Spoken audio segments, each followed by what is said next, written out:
ज़रा सोच कर देखिए, आप जिस घर में, जिस कमरे में रह रहे हैं, जब आपको पता चले कि वहाँ पर किसी ने आत्महत्या करी थी, तो क्या आप वहाँ पर रहना पसंद करेंगे?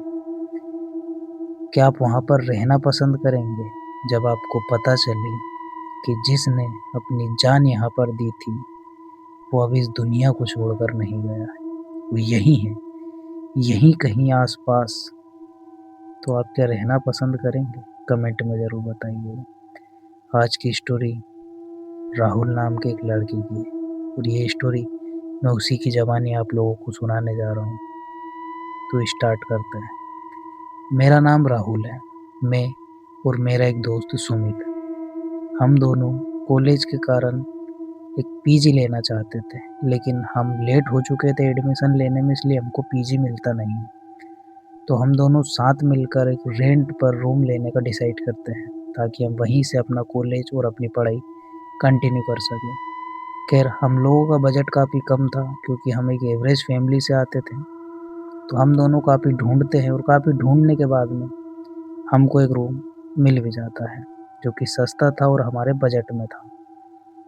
अब हम बिना सोचे समझे उस रूम को ले तो लेते हैं, वहाँ पर हम शिफ्ट हो जाते हैं और अपना कॉलेज कॉलेज हालाँकि उस रूम से थोड़ी दूर था, लेकिन हम मैनेज कर लेते थे। हम थोड़ा जल्दी रूम से निकल जाते थे और पैदल ही कॉलेज के लिए निकल जाते थे। अब हम दोनों ने उस रूम को ले लिया था, हम वहाँ पर शिफ्ट हो चुके थे। हमको आए करीब-करीब 5-7 दिन हो चुके थे। हमारा बढ़िया रूटीन चल रहा था। हम डेली कॉलेज जाते थे, पढ़ाई करते थे और हम रूम पर ही पढ़ा करते थे। 5-6 दिन तो वहाँ पर कुछ नहीं हुआ, लेकिन जैसे ही 7वाँ या 8वाँ दिन था और मैं अपने बेड पे सो रहा था, सुमित अभी पढ़ाई कर रहा था। तभी सुमित मेरे से आकर बोलता है कि भाई तुझे कुछ आवाज़ आ रही है? मैं सुमित को बात को बोलता हूँ कि आवाज़? ऐसा तो मुझे कुछ फ़ील नहीं हो रहा है। तब सुमित बोलता है कि यार ऐसा नहीं लग रहा है जैसे अपने रूम के पास में आकर कोई फुसफुसा रहा है, जैसे कुछ-कुछ बोल रहा है, मतलब कोई 2 लोग हैं जो आपस में बात कर रहे हैं। सुमित की बात को मैं थोड़ा गौर करता हूँ, लेकिन मुझे अभी तक ऐसा कुछ फ़ील हो नहीं रहा था।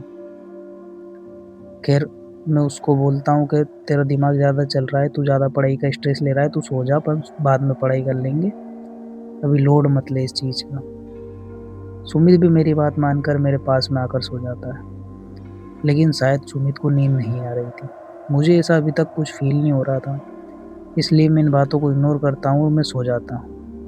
फिर वही नॉर्मल सी सुबह होती है, हम कॉलेज जाते हैं, वापस आते हैं। अब अगली रात सुमित टाइम पहले सो चुका था और मैं अपना एक प्रोजेक्ट कंप्लीट करने के लिए अभी तक बैठा हुआ था। रात के करीब 12 बज चुके थे और जैसा कि कल मुझे सुमित ने बताया था, सेम मेरे साथ भी वैसे ही होता है। मुझे ऐसा लग रहा था जैसे मेरे रूम के गेट के पास खड़ा होकर कोई कुछ तो फुसफुसा रहा है, जैसे कुछ है जो आपस में बात कर रहे हैं। ऐसा लग रहा था मुझे जैसे वहाँ पर कोई तो है, लेकिन मेरी इतनी हिम्मत नहीं हो पा रही थी कि मैं उसका गेट खोलूँ और बाहर जाकर देख लूँ आखिरकार कौन है। अब मैं अगर आप लोगों को मेरे रूम के बारे में बताऊँ, तो पूरा मकान सिर्फ़ किराए पे दिया जाता था, लेकिन जिस फ्लोर पर हम रहते थे, वहाँ पर बस हम ही रहते थे और उसके ऊपर कोई फ्लोर नहीं था, उसके ऊपर सीधा छत थी। तो रात के टाइम पे छत पे जाना अलाउड था नहीं और अभी इस टाइम पर हमारे फ्लोर पे भी हमारे अलावा कोई नहीं आता था।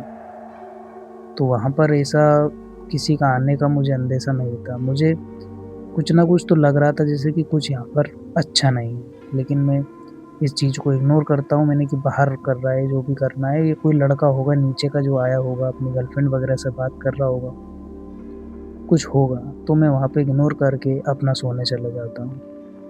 लेकिन शायद मुझे नींद नहीं आने वाली थी, क्योंकि वो फुसफुसाहट की आवाज़ अब रूम के अंदर से आने लगती।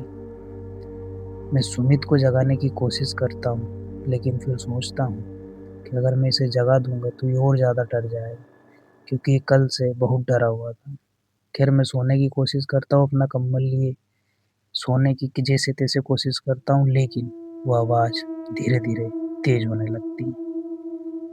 मुझे चाह कर भी नींद नहीं आ रही थी और वो आवाज़ मुझे इतना इरिटेट कर देती है कि मैं अपनी हिम्मत बाँधता हूँ और अपने बेड से उठकर जैसे ही कमरे की लाइट चलाता हूँ, सब कुछ शांत हो जाता है। वहाँ पर पिन ड्रॉप साइलेंस था। बस बाहर से कुछ कुत्तों की आवाज़ आ रही थी जो कि रोए जा रहे थे। मैं अपनी खिड़की के पास जाता हूँ तो देखता हूँ कि वो कुत्ते मेरी ही तरफ देखकर बस रोए जा रहे हैं। बहुत ज़ोर-ज़ोर से चिल्ला रहे हैं, भौंक रहे हैं। मुझे कुछ समझ नहीं आता है, मैं इन सब चीज़ों को इग्नोर कर कर सो जाता हूँ। 1-2 दिन कुछ ऐसे ही गुज़रते हैं, वो आवाज़ आती रहती है, लेकिन हम उसको इग्नोर करते हैं, मतलब यूज़्ड हो जाते हैं उस आवाज़ का। खैर 3-4 दिन और निकलते हैं, लेकिन एक दिन सुमित की थोड़ी तबीयत ख़राब हो जाती है, इसलिए वो कॉलेज नहीं जा पाता है। मैं कॉलेज जाता हूँ, अपने काम से वापस आता हूँ और मैं आकर देखता हूँ कि सुमित अभी सो रहा है।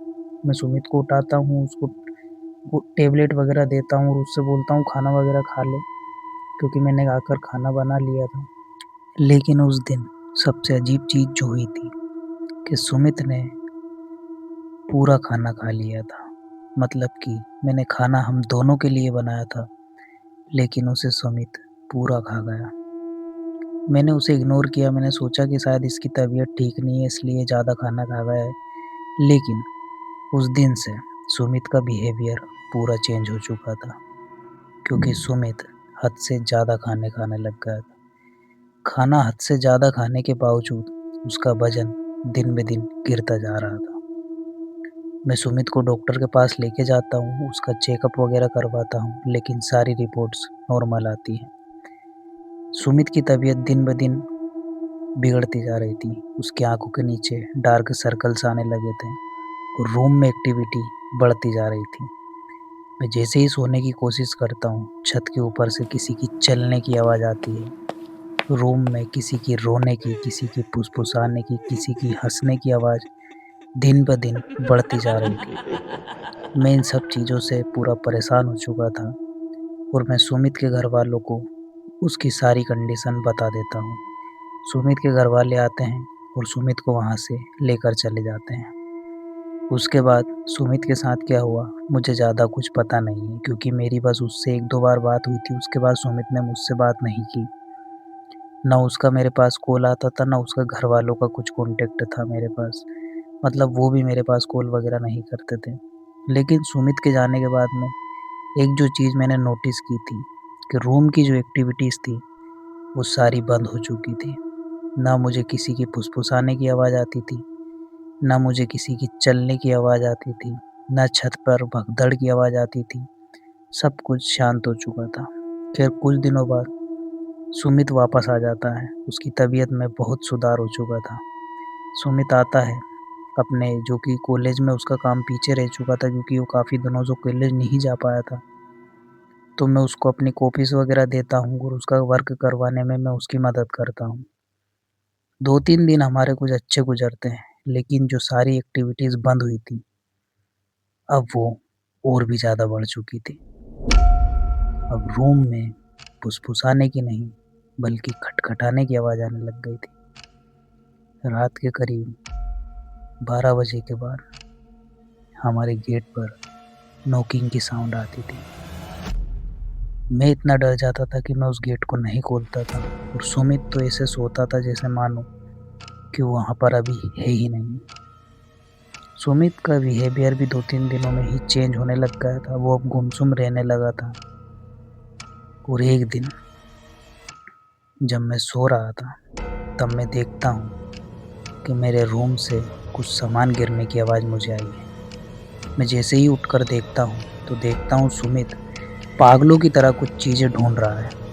अब मुझे समझ नहीं आता है कि सुमित क्या कर रहा है। मैं जैसे ही उससे पूछता हूँ, बस वो एक ही चीज़ बार-बार रिपीट किए जा रहा था, पानी, पानी चाहिए मुझे, पानी, पानी कहाँ पर है? वो ऐसे-ऐसे बार-बार बोले जा रहा था। मैं उसको एक पानी की बोतल देता हूँ और वो पूरी बोतल एक ही साँस में पी जाता है। उसका बिहेवियर पूरा चेंज हो चुका था। वो पानी पीने के बाद में चुपचाप अपने बेड पर जाकर सो जाता है।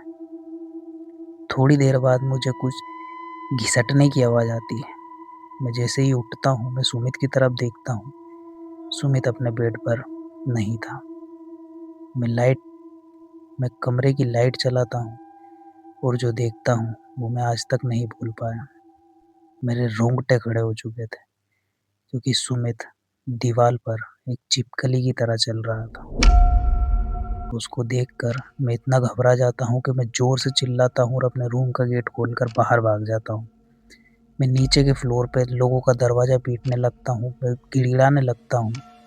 कुछ लड़के रूम से बाहर आते हैं और मैं उनको ऊपर लेके आता हूँ। सुमित अपने बेड पर सो रहा था। सारे लड़के मुझको पागलों की तरह समझने लग गए थे, मुझे पागल समझने लग गए। खैर मेरी इतनी हिम्मत तो नहीं थी कि मैं उस रूम में जाकर वापस से सो जाऊँ, तो मैं एक नीचे एक भैया के रूम में जाकर सोता हूँ। जैसे-तैसे रात निकलती है। मैं सुबह सुमित के घरवालों को कॉल करता हूँ। सुमित के घरवाले वापस से आते हैं, सुमित को लेकर जाते हैं और मैं भी अब उस फ्लैट में मतलब कि अब उस रूम में मैं भी जाकर वहीं पर नहीं रहता। कुछ दिनों बाद मुझे पता चलता है कि सुमित अब इस दुनिया में नहीं रहा। मैं उस रूम को पूरी तरह से खाली कर देता हूँ और मैं नीचे वाले भैयाओं से जब पूछता हूँ उस रूम के बारे में कि आखिर उसमें ऐसा क्या था, तब वो बताते हैं कि हमसे पहले उस रूम में एक लड़की रहती थी, जो कि किसी एग्ज़ाम वग़ैरह में फ़ेल हो चुकी थी, तो उसके कारण उसने कर लिया था। तो बस यार आज के लिए सिर्फ़ इतना ही, मिलते हैं किसी और स्टोरी में। अगर स्टोरी ज़रा-सी भी पसंद आई तो लाइक ज़रूर करना और चैनल को सब्सक्राइब करना बिल्कुल मत भूलना। मिलते हैं किसी और स्टोरी में, तब तक के लिए आप मेरे चैनल पर विज़िट कर और भी स्टोरी सुन सकते हैं। बाय।